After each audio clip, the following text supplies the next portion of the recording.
2013 সাল। ভারতের ক্রিকেট মহলে তখন তুফান বইছে।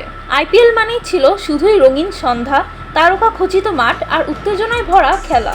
কিন্তু হঠাৎ একদিন সব স্বপ্ন ভেঙে খান খান হয়ে গেল।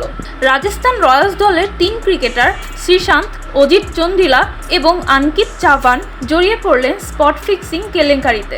সারা দেশের মানুষ হতবাক হয়ে গেল। যিনি একসময় ভারতীয় দলের ত্রাস ছিলেন তার গতির জন্য, তাকেও দেখা গেল চেনা ছন্দে নেই। একটি নির্দিষ্ট ওভারে তিনি আচমকাই নো বল করলেন, সেটা ছিল বুকির নির্দেশে।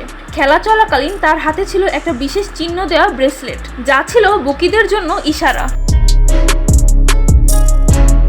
আঙ্কিত চাভান, যিনি তখন উঠতি বোলার হিসেবে পরিচিতি পাচ্ছিলেন, তিনিও তখন টাকার লোভে নিজেদের নীতিবোধ বিসর্জন দিয়েছিলেন। মাঠে একটি নির্দিষ্ট সময় তিনি অদ্ভুতভাবে ওভার প্রতি বহু রান দিলেন, তাও আবার একেবারে চুক্তি মতো।